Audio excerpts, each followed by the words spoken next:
बहुत स्वागत है आपका सितारों की चाल में। मैं हूं आपके साथ अमित शर्मा। इस कार्यक्रम में हम आपको बताएंगे कैसा बीतेगा आपका आज का दिन और जानेंगे आज के विषय के बारे में। और मेरे साथ इस समय भोपाल से जुड़ चुके हैं ज्योतिषाचार्य पंडित अरविंद तिवारी जी। पंडित जी, आपका बहुत बहुत स्वागत है इस खास कार्यक्रम में। तो चलिए इस कार्यक्रम की शुरुआत करते हैं।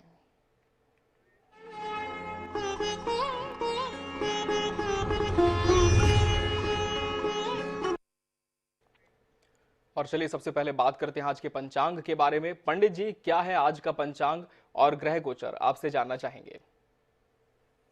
बिल्कुल। INS 24/7 के सभी दर्शकों को मेरा बहुत बहुत नमस्कार, और जो भी दर्शक विभिन्न प्लेटफॉर्म पे देख पा रहे हैं उन सभी को भी बहुत बहुत नमस्कार। शुरुआत करते हैं आज के पंचांग को लेकर।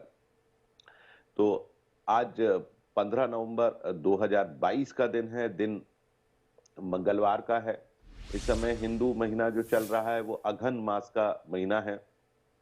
अघन मास के कृष्ण पक्ष की आज सप्तमी तिथि है। विक्रम संवत 2079 वर्तमान में चल रहा है। शक संवत 1944 है। इस समय आज का जो राहु काल रहेगा वो कुछ इस प्रकार से रहेगा। दोपहर में 3 बजे से 4:30 बजे के बीच में राहु काल आज रहेगा। तो इस दौरान आप कोई भी शुभ कार्य ना करें। आज का जो ग्रह गोचर है कुछ इस प्रकार से है। सूर्य अभी चल रहा है तुला राशि में। कल उसका प्रवेश होगा वृश्चिक राशि में। परंतु दो बड़े ग्रह जिनका प्रवेश हो चुका है वृश्चिक राशि में वो है बुध और शुक्र।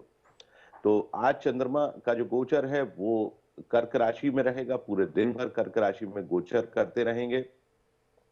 वहीं मंगल अब वक्री हो गए हैं, वृषभ राशि में आ चुके हैं वापस मिथुन राशि से लौटकर। वहीं बुध इस समय वृश्चिक राशि में है, जो कि आज का हमारा विषय भी है। गुरु इस समय मीन राशि में वक्री गति से गोचर कर रहे हैं। वहीं शुक्र इस समय अपनी स्वयं की राशि यानी तुला को छोड़कर वृश्चिक में प्रवेश कर चुके हैं।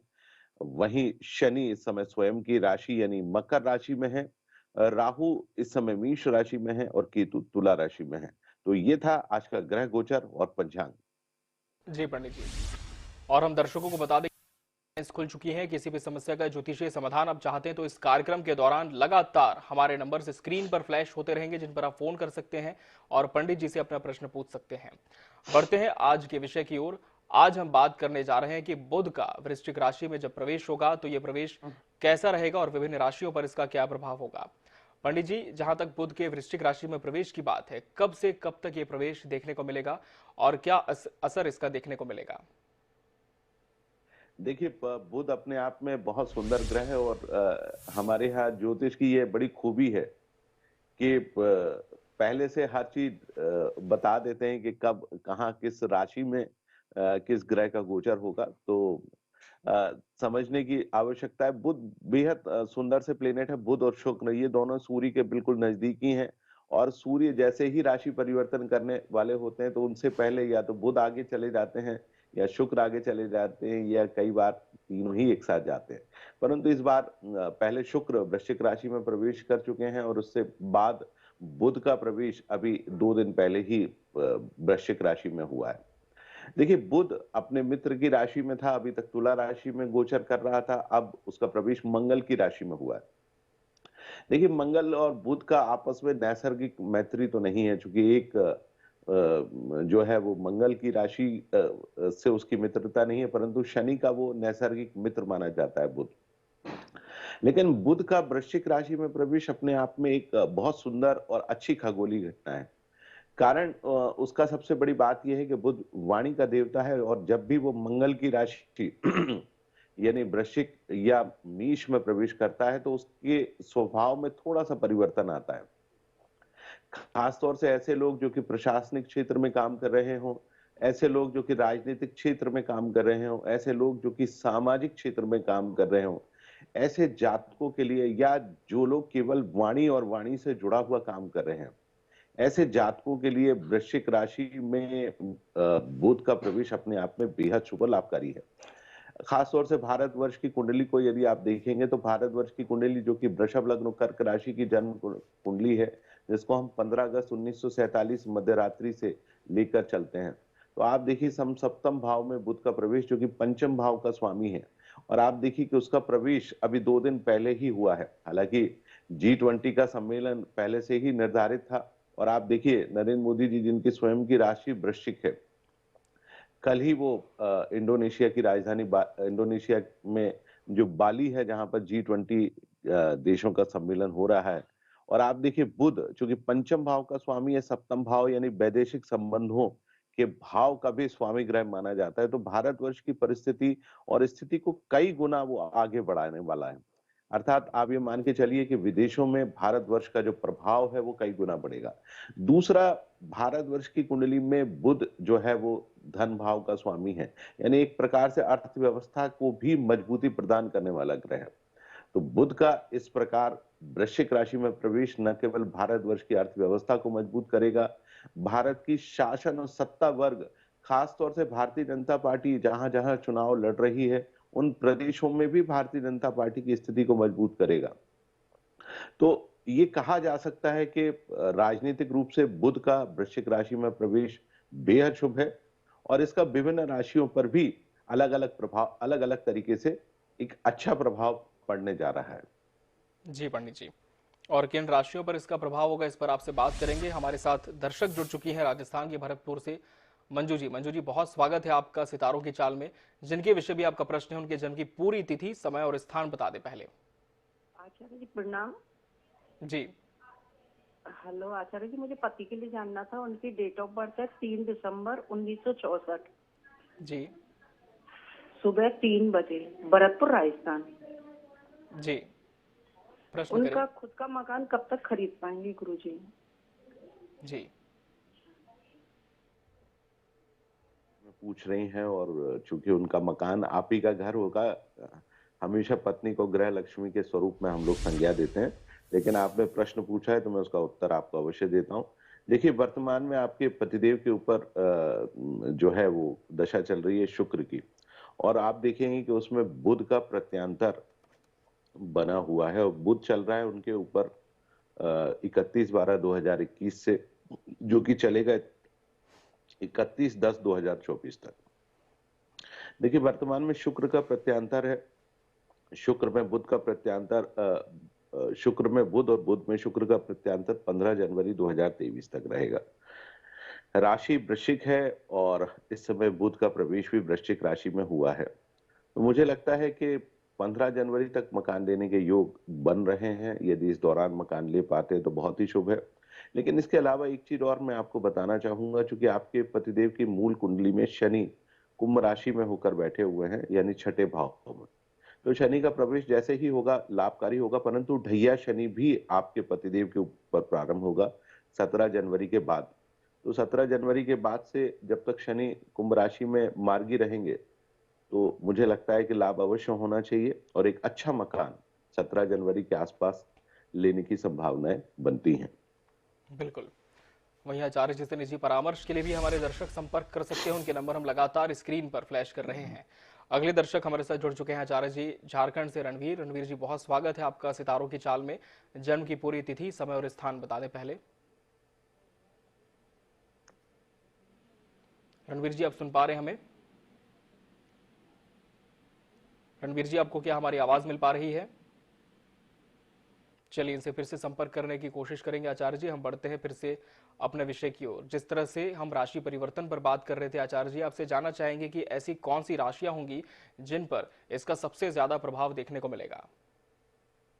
देखिए आप खास तौर से मैं एक एक करके सारी राशियों के बारे में बता देता हूँ। मेष राशि से शुरू करता हूँ। जी देखिए मेष राशि से इस समय बुध का जो गोचर है वो लगभग अष्टम भाव में रहेगा, तो मेष राशि वाले जातकों के लिए बुध का वृश्चिक राशि में प्रवेश बेहद शुभ तो नहीं माना जा सकता, परंतु सामान्य फलकारी अवश्य रहेगा।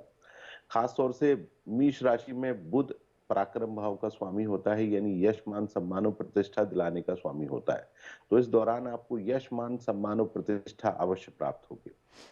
कामकाज की स्थिति भी बुध के प्रवेश के चलते बेहद ठीक होने वाली है, तो आपके लिए सामान्य फलकारी रहेगा। वहीं वृषभ राशि वाले जातकों के लिए इसका प्रभाव थोड़ा सा और बेहतर होगा, क्योंकि अभी तक वो छठे भाव में भ्रमण कर रहा था, परंतु अब सप्तम भाव में रहेगा, तो प्रेम संबंध, वैवाहिक संबंध इत्यादि अन्य चीजों में भी आपके लिए बेहद लाभकारी है। तो इस दौरान आपको अचानक धन प्राप्त होने की संभावना है।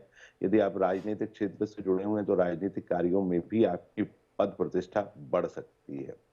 वहीं मिथुन राशि वाले जातकों के लिए ये राशि परिवर्तन थोड़ा-सा कमजोर रहेगा, क्योंकि आपकी राशि और आपके लग्न का ये लग्नेश है।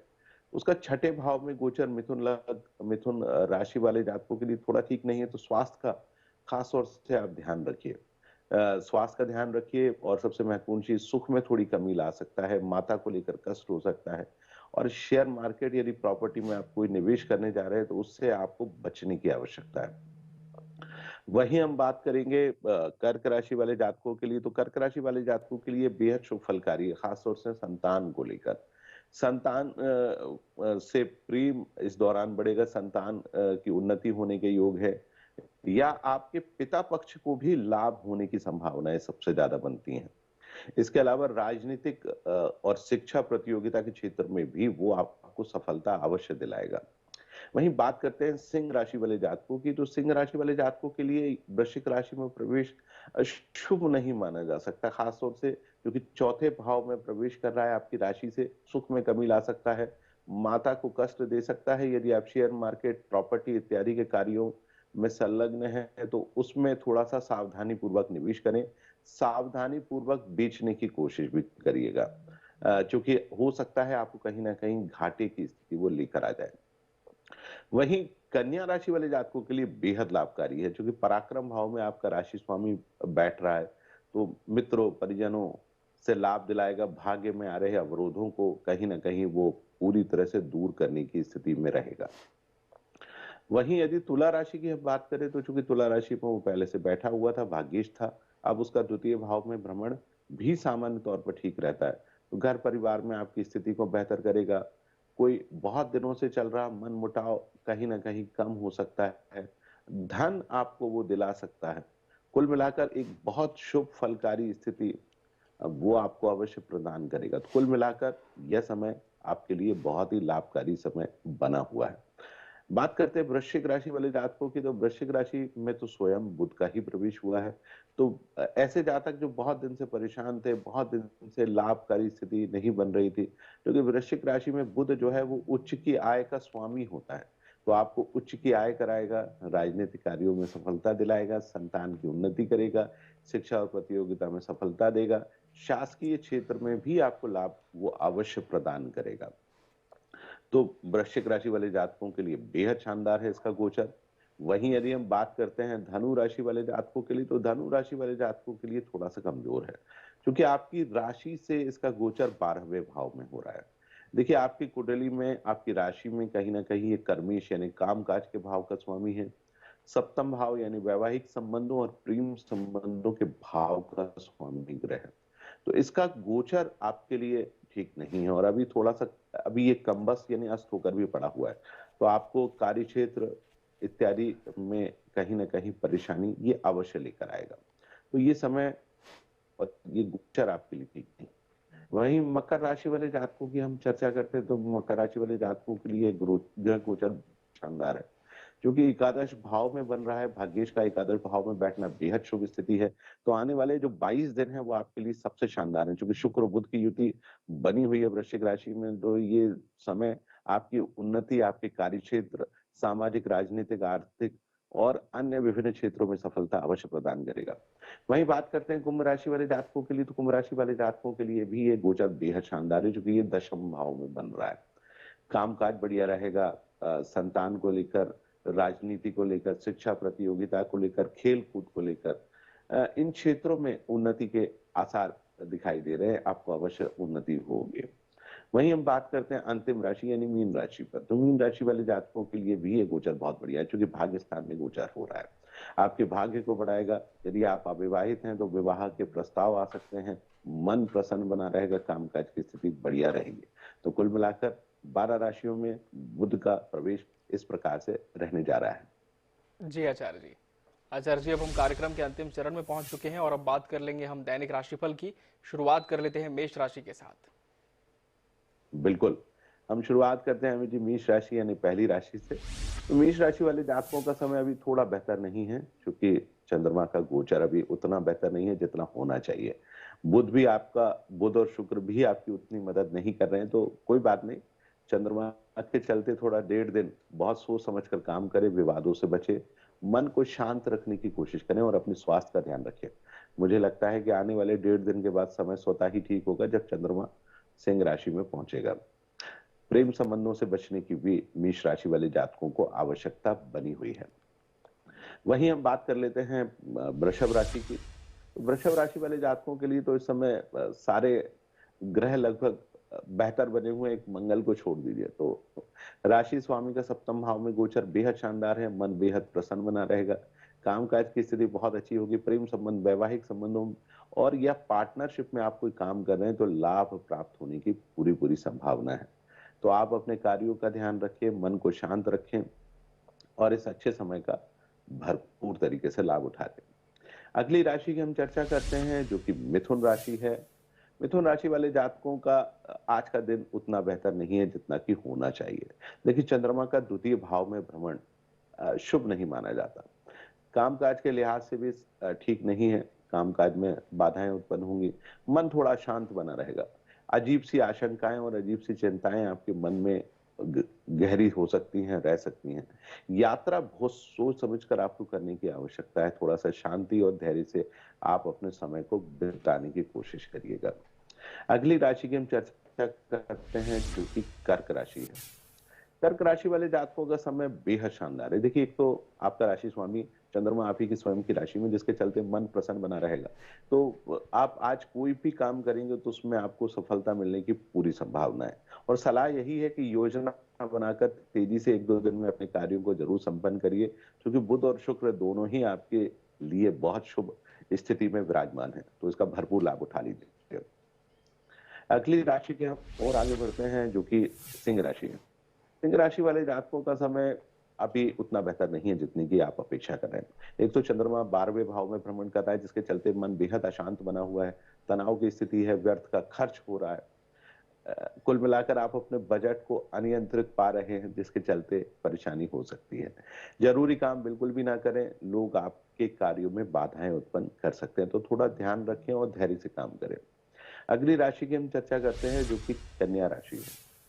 कन्या राशि वाले जातकों का समय अभी बेहद शानदार है। एक तो एकादश भाव में चंद्रमा है, दूसरा राशि स्वामी बुध बेहद शानदार स्थिति में है। तो ये समय का आप भरपूर लाभ उठाएं। जैसा मैंने कहा कि योजना बनाकर काम करेंगे तो जरूर लाभ होगा। संबंधों के आधार पर, खास तौर से वैवाहिक संबंध है, प्रेम संबंध है, व्यापारिक संबंध है, तो इनके आधार पर यदि आप कोई कार्य को संपन्न करना चाहते हैं तो मुझे लगता है कि आपके काम बहुत तेजी से संपन्न होंगे। प्रेम संबंधों के लिए समय बेहद खास बना हुआ है। यदि आप अविवाहित हैं तो विवाह के प्रस्ताव आपके लिए आने वाले हैं, तो आप अपने विवाह के लिए तैयार रहिए। अगली राशि की हम चर्चा करते हैं, जो कि तुला राशि है। तुला राशि वाले जातकों का दिन भी आज बेहद शानदार है। देखिए, चंद्रमा दशम भाव में है, कर्क राशि में चंद्रमा बहुत शानदार स्थिति में है और आपका राशि स्वामी भी द्वितीय भाव में भ्रमण रहते हैं, तो धन भी आपको प्राप्त होगा। शेयर मार्केट या प्रॉपर्टी से जुड़े हुए कार्यों से भी आपको धन लाभ होने की संभावनाएं बनी हुई हैं। तो अपने इन अच्छे दिनों का आप इस्तेमाल करिए। शनि भी मार्गी है, तो कुल मिलाकर दिन आज बेहद शानदार है, इसका भरपूर तरीके से लाभ उठा लीजिए। अगली राशि यानी वृश्चिक की हम चर्चा करते हैं। तो वृश्चिक राशि वाले जातकों का दिन आज कल की तुलना में और भी बेहतर हुआ है, क्योंकि चंद्रमा का भाग्य स्थान में गोचर है। भाग्य स्थान में चंद्रमा का गोचर, जो कि आप ही का भाग्येश भी होता है, तो बेहद शानदार है। पार्टनरशिप या व्यावसायिक संबंधों से जुड़े हुए कार्यों में आपको लाभ की प्राप्ति हो सकती है। शेयर मार्केट से आप जुड़े हुए हैं तो मुझे लगता है शेयर मार्केट में भी आपको लाभ प्राप्त हो सकता है। कुल मिलाकर आज का दिन बहुत शानदार है। धार्मिक कार्यों में आपकी रुचि बढ़ सकती है, तो आज के दिन का भरपूर तरीके से लाभ अवश्य उठा लीजिए। अगली राशि यानी धनु राशि की हम चर्चा करते हैं। धनु राशि वाले जातकों का अभी कुछ समय ठीक चल नहीं रहा है। आज वैसे भी चंद्रमा जो है आपकी राशि से अष्टम भाव में है, तो आज का दिन वैसे भी ठीक नहीं है। दूसरा, आपका राशि स्वामी गुरु भी वक्री होकर चल रहा है।